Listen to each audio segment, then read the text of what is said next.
Ok, obrigado, Patrícia. Obrigado, Ariana. Obrigado ao Comitê da Astronomia ao Meio-Dia pelo convite. É um prazer falar um pouco para vocês sobre esse tema tão interessante.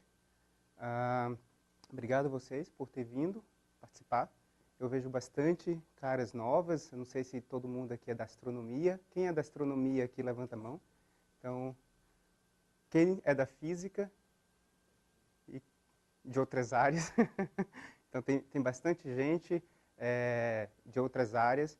Então, eu acho que eu acertei na forma como eu fiz a apresentação. A minha apresentação sobre esse tema, que é um tema bem abrangente, né, da astronomia, que é os exoplanetas. Seria difícil focar em um, então eu quero dar, pelo menos para vocês, uma visão geral, bem superficial, do que a gente tem feito nessa área da astronomia. E ao longo dos slides eu vou apresentando as contribuições que eu e o meu grupo vem dando, né, nessa interessante área. Tá? Aqui tem alguns colaboradores, né, principais, alguns daqui do IAG, outros do INPE, alguns da Bahia, pessoal de fora do Brasil, e tem 2 alunos aqui de iniciação científica com quem eu venho trabalhando. Né? Bem, pensando sobre o tema, eu pensei como eu poderia abordar um tema tão abrangente, né? E dar uma visão geral para vocês. Então, eu pensei no seguinte esqueleto, né, para vocês se guiarem ao longo da nossa apresentação e não se perderem. Então, primeiro eu quero fazer uma grande viagem com vocês pelo universo, né? Saber o que é que a gente pode descobrir ainda, o que é que a gente pode contribuir para, digamos assim, melhorar o nosso conhecimento sobre esse tema. Então, primeiro eu vou falar para vocês uma coisa bem simples, o que são exoplanetas, então por que estudá-los, será que vivemos sozinhos no universo? Um pouco de história, né? Como se formam os planetas, como detectá-los, o que descobrimos até hoje e quando ou já descobrimos uma nova Terra para a raça humana. Então, veja que tem muita coisa aí, né? Cada pontinho desse aí daria um seminário. Mas então, vamos falar de uma maneira, de certa forma, resumida. Então, primeira coisa, definir o que são exoplanetas, né? Acho que vocês, todo mundo, já escutaram o nome aqui, mas talvez não saibam a definição exata de exoplaneta, que foi discutida em uma das nossas assembleias geral da astronomia. Né? Então, a primeira coisa é, de uma maneira bem simples, eu diria que são todos os corpos que apresentam as características dos planetas, mas que são localizados fora do sistema solar. Isso são os exoplanetas. Mas você fala, poxa, Leonardo, mas o que são planetas? Ótimo, boa pergunta. Então, falando nisso, vocês podem fazer pergunta ao longo da apresentação, tá? Então, pode levantar a mão, eu estou olhando para todo mundo, eu paro na hora e respondo. Então, o que são exoplanetas? Se eu não me engano, foi discutido na IAU de 2006 qual seria, então, a melhor forma de caracterizar, de definir o que são exoplanetas. E aí eu diria para vocês, na minha visão, existem 2 limites, né, para definir um exoplaneta. O primeiro limite, então, é o limite superior, e a gente define os exoplanetas como sendo, ou planetas, como sendo, contendo massas abaixo do limite de fusão termonuclear do deutério. Então, só para lembrar um pouco o que seria isso para vocês, aqui está mais ou menos o tamanho de alguns objetos em escala.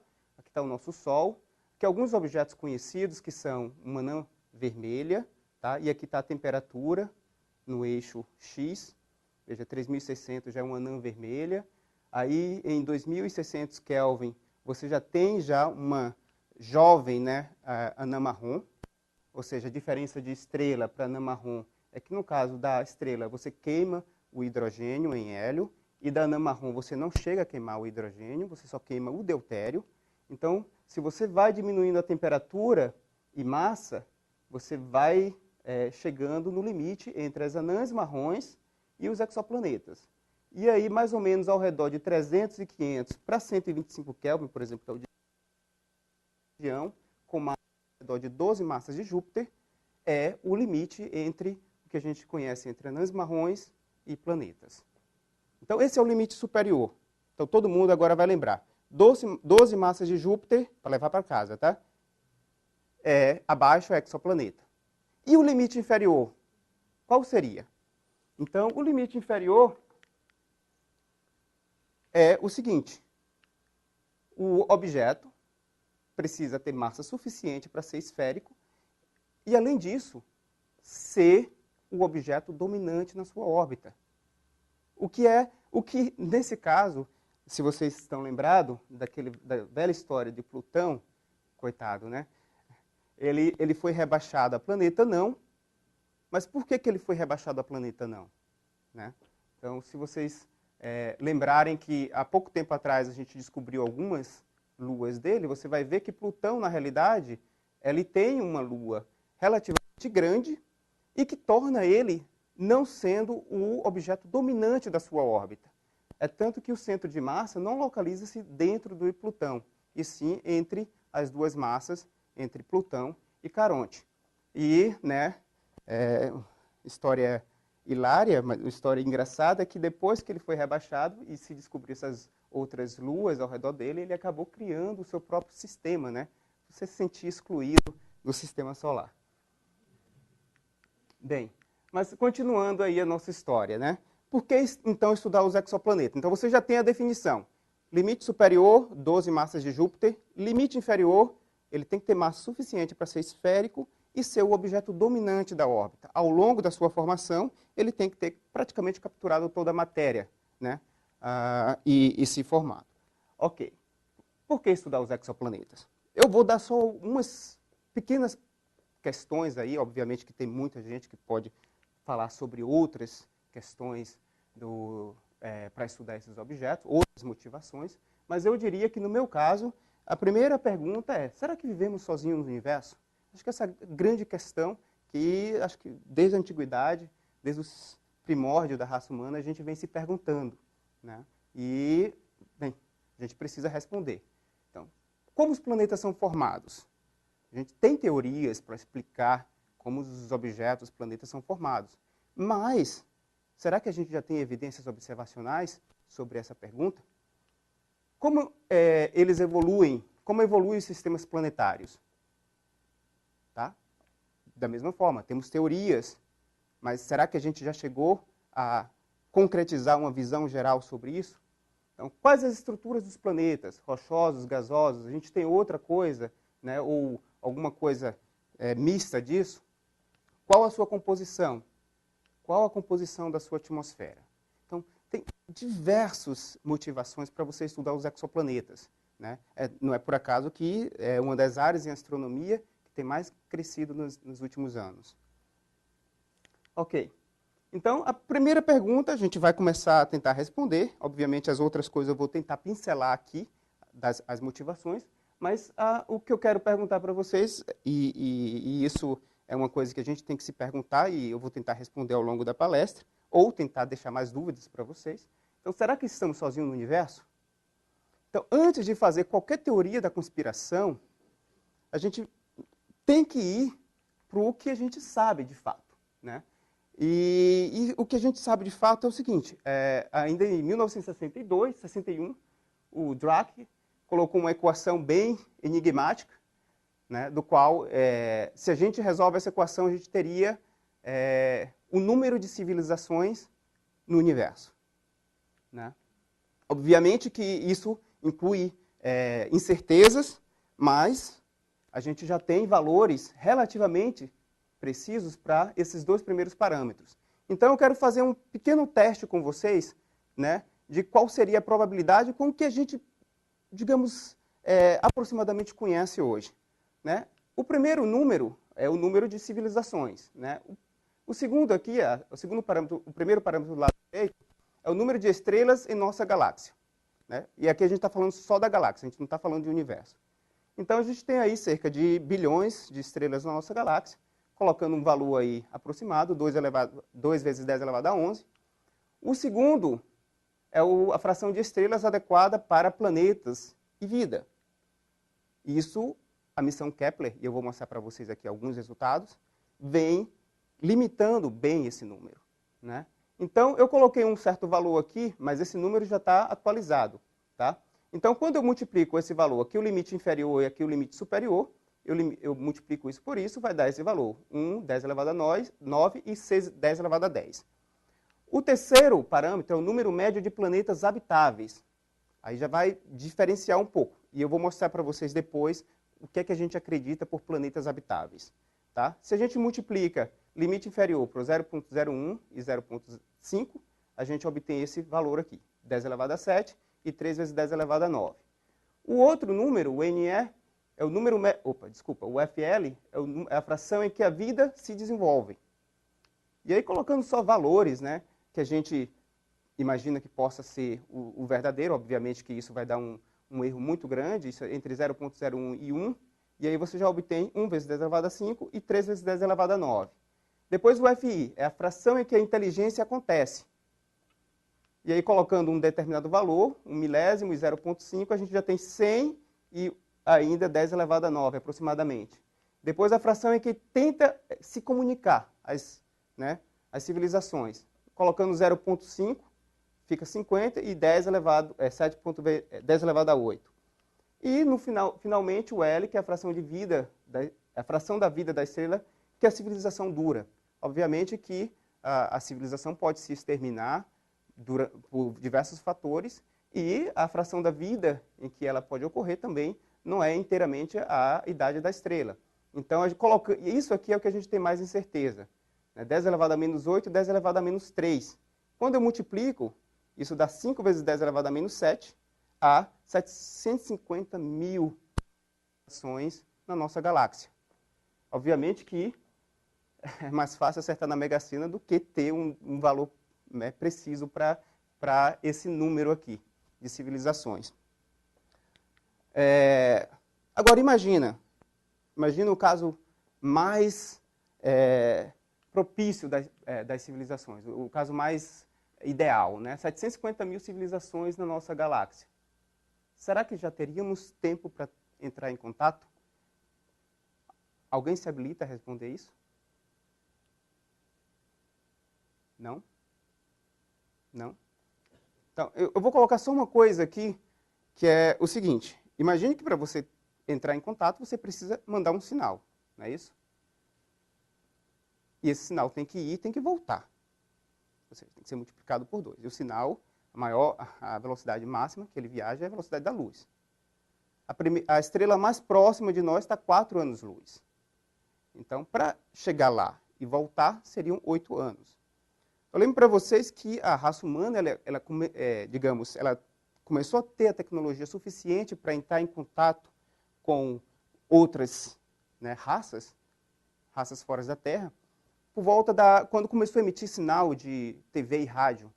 Né? Isso foi na década de 40, 50. Digamos que tem uns 70 anos de emissão de sinal para fora do universo. Se vocês fizerem uma bolha disso, a gente tem 70 anos-luz. 70 anos-luz, se alguém por aí está escutando na frequência que a gente está emitindo, a gente tem uma bolha muito pequena de possibilidades. A gente pode contar o número de estrelas dentro dessa bolha. Então, ou seja, tem que ir e voltar. Se a gente divide, dá 35 anos-luz. É possível que dentro de 35 anos-luz tenha vida? É, mas é muito pequena. É muito pequena considerada com o volume da nossa galáxia. Daí, talvez, a razão por nós não termos entrado em contato ainda. Mas é óbvio que tem outras discussões aí. Um pouco de história. Né? Ainda no século XVI, o Giordano Bruno, né, foi um exímio astrônomo, ele defendeu o heliocentrismo e outros sistemas como o sistema solar. Né? Isaac Newton, ainda no século XVIII, também defendeu a existência de exoplanetas, de planetas fora do sistema solar, no seu trabalho Principia. Em 1952, e aí você vê como como as coisas vão começar a evoluir de uma maneira significativa, o Otto Struve, ele sugere que a gente pode detectar planetas fora do sistema solar. E ele dá aí algumas dicas de como seria feito isso. Tá? E, obviamente, eu não vou citar todos aqui, porque não tem tempo, mas, de certa maneira, alguns com certa relevância, mas somente em 1992 os primeiros exoplanetas foram descobertos. E onde é que eles foram descobertos? Tá? Então, eles foram descobertos, por incrível que pareça, num objeto que a gente jamais imaginaria que poderia existir exoplanetas, que é um pulsar. O que é um pulsar? O pulsar é um remanescente de uma estrela que, né, morreu. Então, sobrou lá uma estrela de nêutron, e essa estrela de nêutron pulsa devido à sua rotação e acreção de matéria, e esses pulsos chegam na Terra com um tempo muito preciso. E usando esse tempo muito preciso, o Wolfgang Freil, em 1992, no artigo da Nature, ele mostrou que nesse sinal existem, na realidade, 2 possíveis exoplanetas ao redor desse objeto, desse pulsar. Depois foi descoberto um terceiro, e esses objetos, eles são extremamente de baixa massa. Um, inclusive, tem menos massa do que a Terra. Isso em 1992. Tá? Então, esses foram os primeiros descobertos. Em seguida, em 1995, o Michel Mayor e o Queloz, eles mostram o primeiro Júpiter, ou similar ao Júpiter, ao redor de uma estrela da sequência principal. Tá? E aí, como esses objetos estão orbitando uma estrela que parece com o Sol, começou a se cogitar, né, a possibilidade de ir buscar mais objetos e mais objetos para tentar descobrir uma nova Terra. E essa fantástica aventura pelo espaço começou.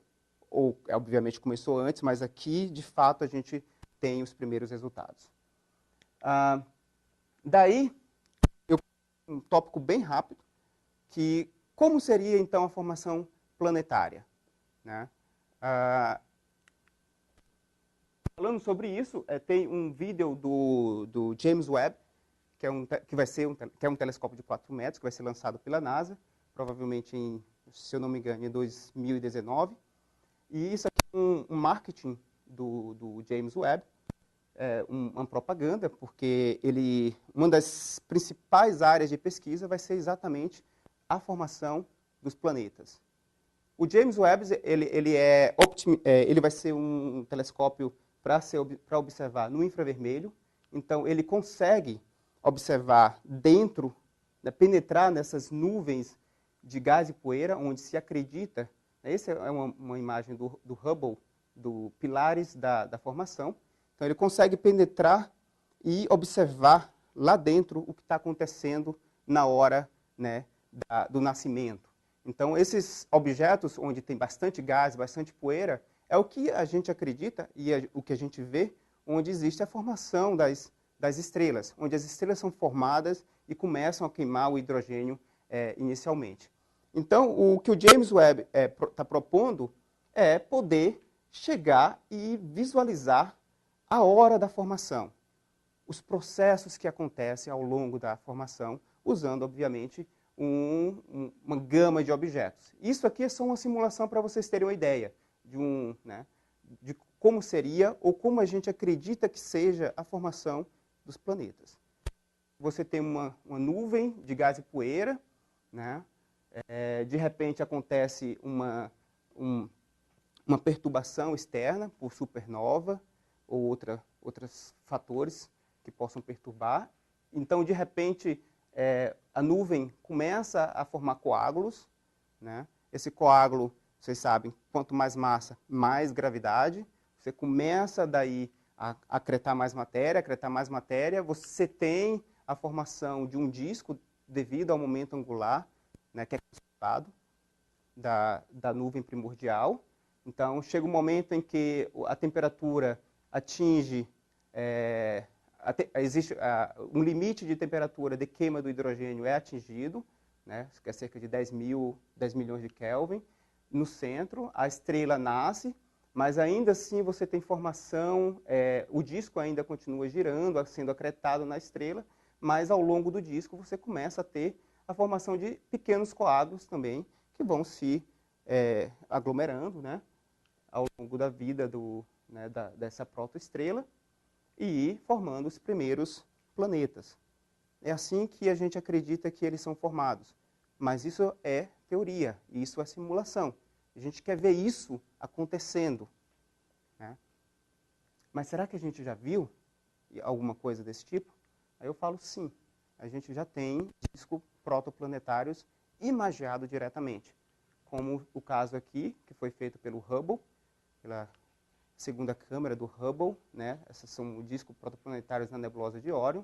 Vocês podem ver claramente, né, a protoestrela e ao redor da protoestrela algum disco, né, de poeira e gás.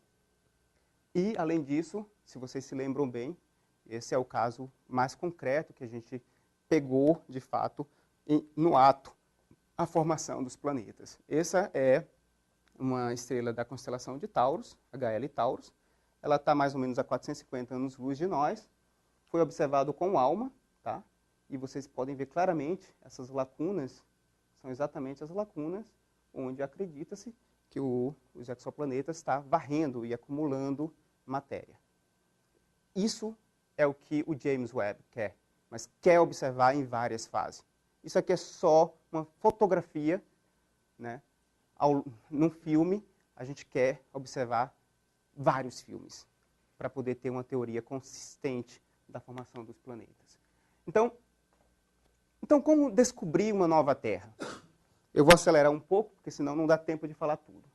Bem, antes de você partir para o universo e tentar descobrir uma nova Terra, a gente precisa saber o que a gente está procurando, não é verdade? A gente não pode sair procurando o que a gente não sabe. Então, antes de mais nada, a gente tem que olhar para a nossa Terra e verificar o que a gente quer, de fato, encontrar nesse baita universo, principalmente na nossa galáxia. Então, eu diria para você que, quando a gente vai buscar um exoplaneta, a gente tem que saber como encontrar alguns parâmetros. E aí a gente tem, por exemplo, os mais importantes, né? Volume, massa, densidade, composição, estrutura interna, rotação, baralá, balalá. Então, tudo isso aqui é necessário para você descrever bem o que é o que você está procurando, né? Ótimo. Tá, mas a gente sabe que para ser uma Terra tem que ser um planeta que possa ser habitável. E isso é restringido pelo que a gente chama de zona habitável. É uma região ao redor da sua estrela onde a água, o H2O, a forma líquida é possível, né, da água. Então você tem uma faixa, por exemplo, aqui para o caso do Sol, que seria a nossa Terra, né, é uma faixa onde, para os objetos de baixa massa, isso está mais próximo, porque o fluxo é menor de radiação, mas para os objetos de alta massa, o fluxo é maior, então a distância tem que ser maior da estrela, de uma maneira bem geral. Tá? Então, isso seria o que a gente chama de zona habitável. E outros possíveis indicadores de vida que a gente possa ir lá e buscar. Seria, por exemplo, né, o que eu já falei, zona habitável, atividade estelar, idade, superfície sólida ou líquida, água, reações biológicas que produzem metano e ozônio, ausência de carbono na atmosfera, clorofila, campo magnético. Então, tudo isso a gente está se espelhando no que a gente conhece aqui, no que a gente tem aqui na Terra. Então, como é que a gente vai conseguir observar tudo isso? Então, aí agora a gente vai para esse próximo passo. Como a gente detecta esses objetos? A gente tem ausência de carbono na atmosfera, porque a maior parte dos seres vivos são formados de carbono. A nossa... Olha, eu não sou muito... A parte de biologia, né, de astrobiologia, não é minha área completa, mas o que a gente tem, por exemplo, na nossa atmosfera, é 70 e poucos % de nitrogênio, 20 e poucos % de oxigênio. A parte de carbono, a gente tem 0,00 alguma coisa. Então, a gente tem ausência de carbono na atmosfera porque eu acredito que a maior parte, ao longo da sua formação, foi, digamos assim, utilizada para formar os seres vivos, animais e outros. Ok? Então, como então eu faço para detectar os exoplanetas? E aí eu quero que vocês tentem imaginar. Os exoplanetas são corpos pequenos que não emitem luz. Então, é relativamente complicado encontrar um exoplaneta fora do sistema solar. Então, como é que a gente faz isso? Se vocês imaginam esse universo inteiro para observar. Tá. Então, existem, eu diria, duas formas de você observar um exoplaneta. Primeira forma é o que eu diria efeito visual. O planeta ele não emite luz, mas ele bloqueia a luz. Se ele passa na frente da sua estrela, ele bloqueia a luz da estrela. E ele não emite luz, mas ele reflete a luz da sua estrela. Então, você também pode observar o efeito da reflexão da luz da estrela no exoplaneta, certo? Então, isso seria o que a gente chama de efeito visual. E o que a gente chama de efeito gravitacional. O objeto, apesar de ser pouco massivo, ele causa um efeito gravitacional na sua estrela hospedeira. A estrela também sofre a ação gravitacional do objeto, e isso a gente pode medir. Então, vamos ver como é que a gente pode medir essas duas coisas. Então, o primeiro caso, então, os métodos de detecção aqui que eu vou mostrar para vocês, é o trânsito fotométrico, imageamento direto, velocidade radial. Então, está aqui os métodos que eu acho que eu digo, né? Visual, gravitacional. Microlentes gravitacionais, é o que eu diria o único que é gravitacional e visual. E variação dos instantes de trânsito, que é o gravitacional. E a gente pode ter combinação desses métodos para detectar e caracterizar melhor os exoplanetas. Então, vamos lá. Primeiro método, trânsito fotométrico. Então, vocês sabem muito bem, quando um planeta passa na frente da sua estrela, o brilho da estrela diminui devido a esse fluxo é bloqueado na direção do observador. Então, você tem uma diminuição do brilho ao longo do tempo. Isso é o que a gente chama brilho em função do tempo, é a curva de luz do objeto. Tá? E a característica dessa curva de luz é mais ou menos essa que você está vendo, na forma de U. Né? Então, é o método mais simples, na minha opinião, mas é bem complicado porque você tem que ter um alinhamento entre o planeta, a estrela e você que está observando. A inclinação da órbita tem que ser quase 90 graus.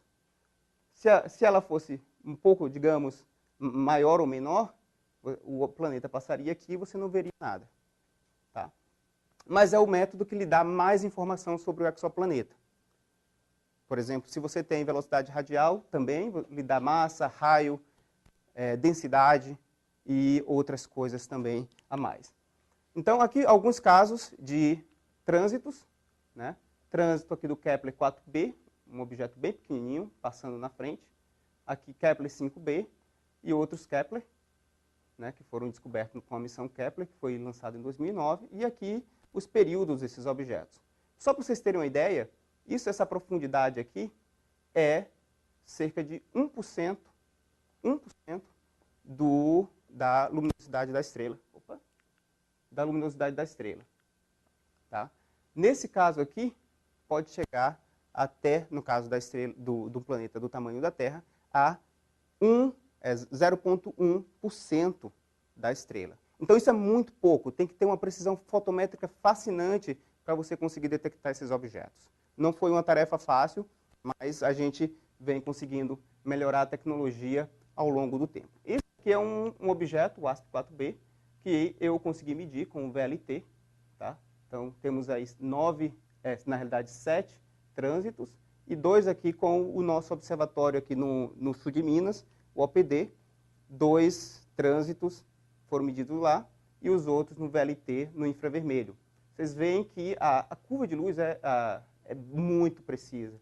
Né? E o tempo que eu obtive aqui foi da ordem de décimos de segundo. A minha ideia era, daqui a pouco eu vou mostrar para vocês, medir o tempo do trânsito. E aí vocês vão ver o próximo método. Então, o segundo método é o imaginamento direto. Quando você faz uma imagem diretamente da estrela, o que acontece? O brilho da estrela domina completamente aquela região onde você está observando. Se você tem um mecanismo que você bloqueia a luz da estrela, que é o que a gente chama de coronografia, você pode imagiar as coisas que estão ao redor dessa estrela, certo? Então, se você tem um tipo de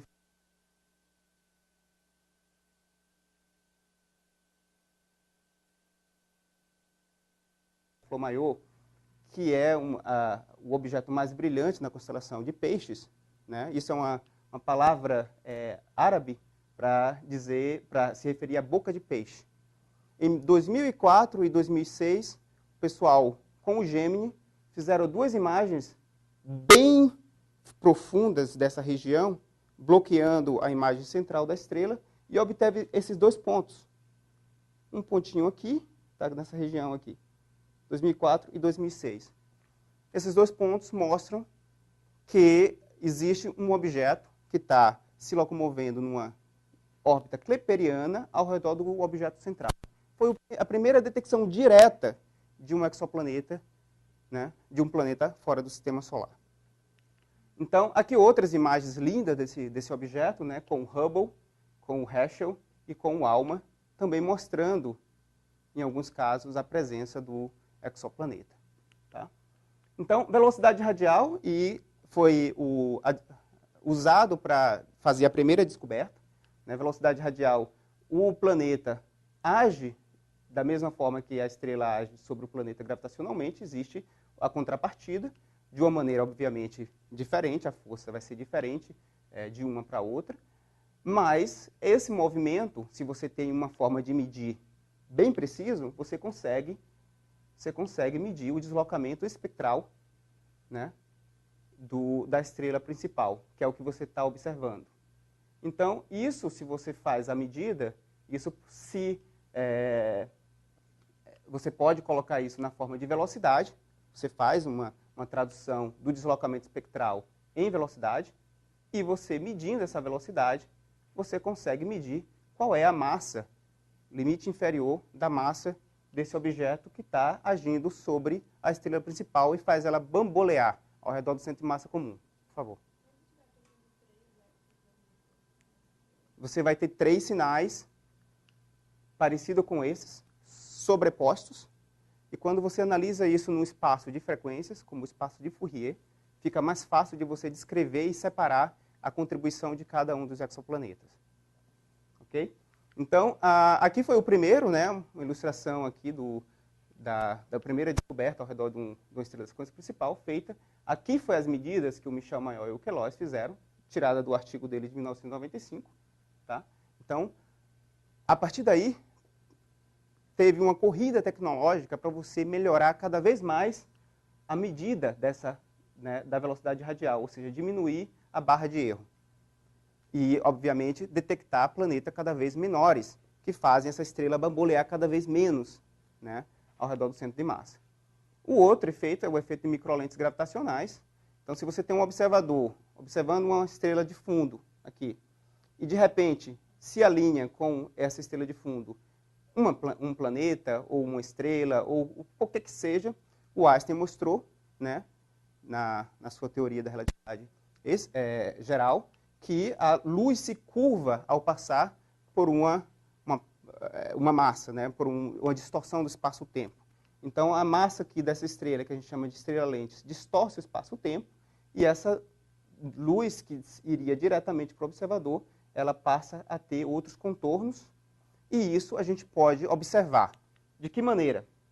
Por exemplo, aqui só uma outra coisa, só para vocês terem uma ideia, a formação do que a gente chama de imagens duplas devido a esse efeito, e isso seria o efeito visual gerado pela lente aqui e por um planeta. Se fosse só a estrela, o efeito visual seria o que a gente chama esse efeito clássico, que parece com uma gaussiana, mas como você tem um planeta, você começa a ter essas perturbações adicionais no perfil da curva de luz. Isso é uma curva de luz, é o que a gente chama de magnificação. Então, só para vocês terem uma ideia, e isso mostrando um vídeo, quando você observa a nossa galáxia, e esse é o mecanismo, de certo momento, você vê uma estrela aumentar o brilho e diminuir subitamente. O que aconteceu na realidade foi que um objeto passou na frente da estrela e essa estrela gerou o que a gente chama de disco aqui, o disco de Einstein, e você teve aquela magnificação. Se você conseguir, com um telescópio mais preciso, observar o objeto que passou na frente, você pode verificar o que passou, o que foi que era a lente gravitacional. E é assim que a gente faz para medir os exoplanetas. Por exemplo, aqui tem algumas contribuições que eu dei ao longo do meu doutorado. Essa curva de luz é uma curva de luz, né, com a detecção de um exoplaneta. Você vê aqui o OPD, que é o Observatório Pico dos Dias, de onde eu fiz a maior parte das observações. Vocês podem ver em verde aqui, foi eu que fiz. Né? E aqui um outro, agora em 2013, esses foram os dois de 2013, os dois foram Júpiteres. Aqui você vê também, o OPD está aqui, está em azul, está ruim de ver, mas a gente obteve em várias regiões da curva, e a gente teve contribuições em cerca de 10 a 15 detecções de planetas usando esse método. Tá? Então, variação dos instantes de trânsito, eclipse, é o último método, eu prometo para vocês. Então, você tem uma estrela e um planeta orbitando essa estrela. De repente, se você consegue medir o trânsito do planeta, na realidade, você pode medir um instante em que o planeta passa exatamente no centro da estrela. E você começa a cronometrar. Passou de novo, cronometrou. Passou de novo, cronometrou. Passou novamente, cronometrou. Se tiver só um planeta, é isso que vocês vão ver. Passa exatamente no mesmo tempo se você coloca o período orbital. Agora, se ao invés de um só planeta você tem um outro planeta, as coisas mudam. O que você vai ver, na realidade, é desvios, atrasos e avanços no tempo em que esse planeta passa na frente.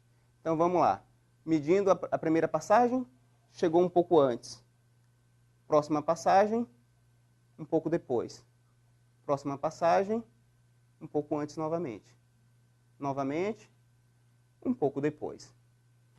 E usando esses instantes, você consegue inferir o objeto que você não vê. E esse é um método bastante usado para... É mais ou menos como velocidade radial, mas aqui, nesse caso, é o instante do trânsito. Aqui, obviamente, acontece em binárias também. Se o eclipse da binária acontece quando um objeto está próximo do observador, ou seja, ele está mais afastado, o tempo que esse eclipse, né, acontece é um pouco mais longo, porque o tempo da luz é constante, a velocidade da luz é constante. Então você vê um tempo mais longo quando o objeto está desse lado, que você não vê, e a binária está desse lado, né, e aqui você está fazendo a medida, o tempo passa mais ou menos antes e aqui ainda mais antes. Você fazendo essa medida, você consegue inferir a presença do corpo ao redor de uma binária também. Né? Isso aqui é uma das medidas que eu fiz com um objeto com uma binária que já é avançada, uma binária que já evoluiu, que contém uma anã branca. Essa é a curva de luz desse objeto. E quando você ajusta esse objeto, o que você obtém é algo assim. Isso mostra que tem uma variação do período, como eu mostrei naquele reloginho. Então, isso é um dos alunos que trabalha comigo, está interessado em descobrir em vários outros objetos do Kepler. Né? O Alice Silva, ele é lá da Federal do Maranhão, lá de Imperatriz, e ele trabalha comigo para tentar descobrir mais objetos que têm esse tipo de comportamento. Mas será que planetas orbitam binárias? A gente já descobriu vários. O pessoal imaginava que planetas não orbitam binárias, mas veja, já temos 4 Kepler e um outro aqui orbitando uma binária, mas uma binária da sequência principal. Será que o planeta consegue sobreviver à evolução dessa binária principal? É isso aqui que a gente tem que se perguntar. A gente não sabe. E aí o que o Elielson está tentando fazer é medir as órbitas, né, a dinâmica orbital desses objetos ao redor dessas binárias para verificar se, de fato, a gente pode ter. É um teste importante para saber se eles estão lá ou não. Né? E veja que trabalhar comigo deve ser bem legal, né? Olha a felicidade do Elielson. Essa aqui é um outro, dois métodos. A gente está observando, é um objeto do Kepler. É uma binária evoluída, tem uma anã vermelha e uma subanã. Tá? O período dela é 3 horas. Quando você observa algo da ordem de 1.400 dias, ininterruptos, só algumas interrupções aqui, você obtém o que é o O-C, o que eu falei para vocês. E aqui eu consigo inferir que tem 2 corpos ao redor desse objeto. Né? E a gente agora está tentando usar velocidade radial para comprovar que esses 2 objetos estão ao redor dessa binária que tem aquela cara lá. Aqui é uma curva de luz, a gente obteve tempo do Gemini, 2 anos de observação com o Gemini. Então essa é uma curva de luz da velocidade radial, onde a precisão que a gente está obtendo é algo da ordem de 100 metros por segundo. E usando o deslocamento do centro de massa da binária, né, ou seja, a influência desses 2 corpos, eu tento medir agora se a minha solução orbital, de acordo com a curva de velocidade radial, bate com a minha estimativa do que a gente chama O-C, do instante do trânsito da binária, do instante do eclipse da binária. Esse é um negócio muito legal, e isso vai ser a primeira vez que um exoplaneta é provado, detectado com velocidade radial ao redor de uma binária evoluída. Aqui, em 2006, a evolução da detectabilidade de objetos. Veja, isso aqui foi, na realidade, em 2004. Foi uma figura tirada de 2004. Será que já detectamos uma Terra? E essa é a pergunta. Né? Então, em 2004, veja, a gente tinha pouco mais de 100 objetos detectados nessa região. Aqui é massa versus período orbital. Aqui é massa de Júpiter. Aqui uma massa de Júpiter, a massa da Terra está aqui. Ó. Veja que a gente estava bem distante de chegar na massa da Terra. A maior parte dos objetos eram descobertos com períodos bem curtos. E essas curvas eram o que a gente estimava para alguns projetos. Veja, esse aqui é um projeto, né, de astrometria, que não calhou muito bem. Esse é um projeto do VLTI de interferometria. Esse projeto aqui é de velocidade radial, que foi melhorando com HARPS, uns espectrógrafos cada vez mais precisos, chegando mais próximo. Essa é a curva do Corot, que foi um satélite que o Brasil fez parte com a ESA, ou seja, poderia medir objetos nessa região. E só para vocês verem, essa daqui é a curva do Kepler. Tá? Ou seja, a gente tinha, desculpa, a curva em verde, essa curva. Então o Kepler, que foi lançado em 2009, ele prometia obter objetos com massa da ordem da Terra. Tá? E com períodos orbitais também da ordem da Terra. Será que já detectamos? Então, é isso que eu vou mostrar para vocês. Olha como cresceu rápido a evolução. 96 a gente tinha 10, 2048, 2004 149, foi quando foi aquela figura foi feita, e de repente explodiu. Né? Isso aqui, obviamente, veio graças a vários projetos, vários surveys em Terra, com velocidade radial e com trânsito, e, obviamente, com o satélite Kepler. Né? Hoje, tirado hoje essa enciclopédia, que vocês podem acessar na internet, 2.926 exoplanetas, né, com parâmetros orbitais bem listados, 25 outros com outros métodos, 295 total confirmado, mais 2.951, mais 2.503 que não foram confirmados ainda, que precisam de velocidade radial para ser confirmado, e num total de 5.454 exoplanetas descobertos. Isso foi uma palestra que eu dei em abril desse ano. Veja, essa é o período orbital versus a massa em Júpiter. Né? A Terra está por aqui. Ó. De lá para cá, já se aumentou bastante o número. Vocês viram que teve um press release do Kepler, que você aumentou, e veja que já tem objetos mais por aqui, povoando.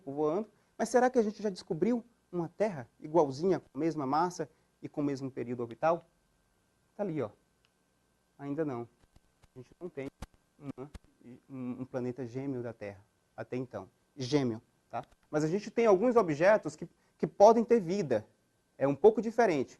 Objetos como, por exemplo, o Kepler 22, tem esses parâmetros, né? 52 massas da Terra, 290 de período orbital, ele está longe da gente de 620 anos-luz, né? E aqui é a comparação dele com o Sistema Solar e o tamanho dele com relação à Terra. A gente tem outros sistemas que foram descobertos. O mais promissor é o Kepler 186f, que tem 0,32 massas da Terra, 130 dias de período orbital e uma distância de nós de 492 anos-luz.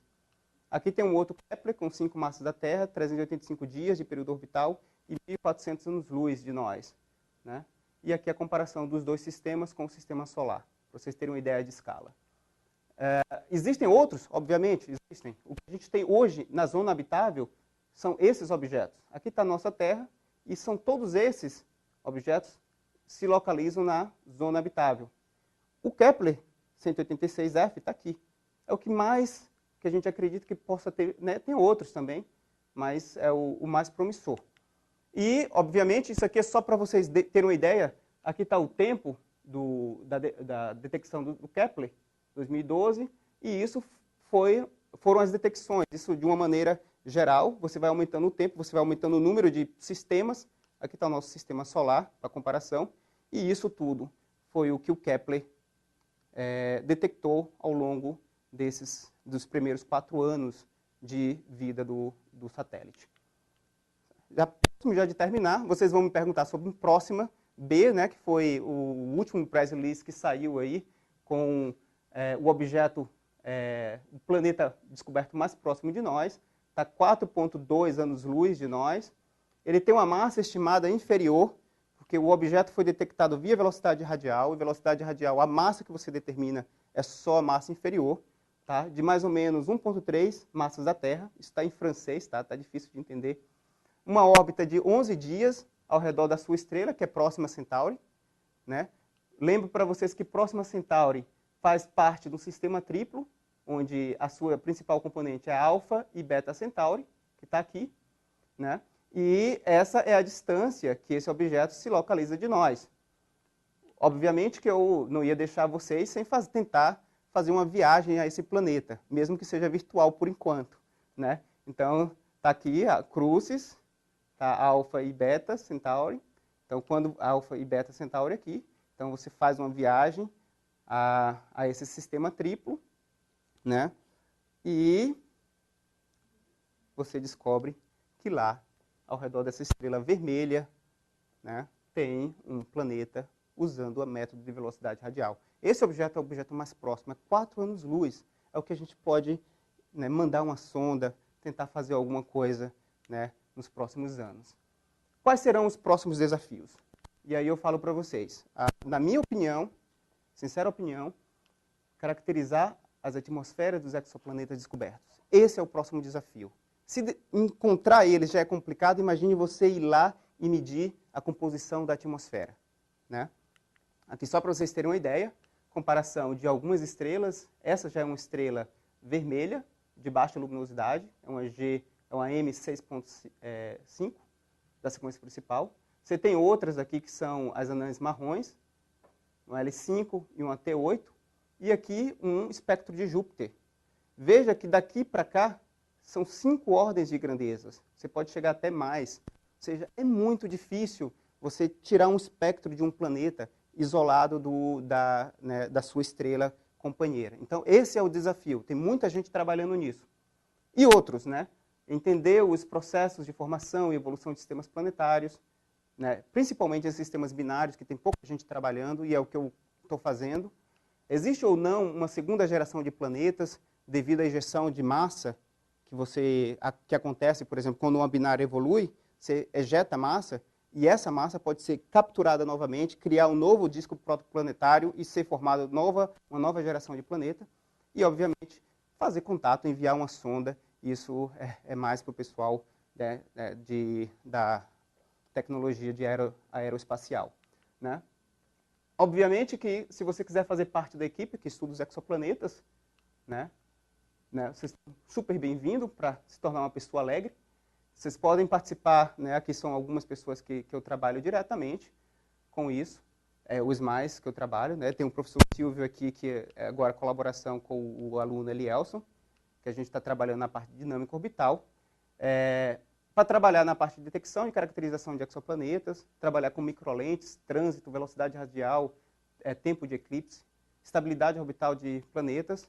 Aqui está meu endereço de e-mail, depois se vocês quiserem eu posso passar para vocês. Aqui está minha página pessoal na web, né? E para responder finalmente, né, que eu prometi para vocês, estamos sozinhos no universo? É a última pergunta, né? E eu diria que todas as evidências apresentam que não. Todas, né? Vai dizer que vocês nunca desconfiaram, né? É isso, gente. Obrigado. Nas horas vagas a gente ainda escuta música e toma um bom chopp.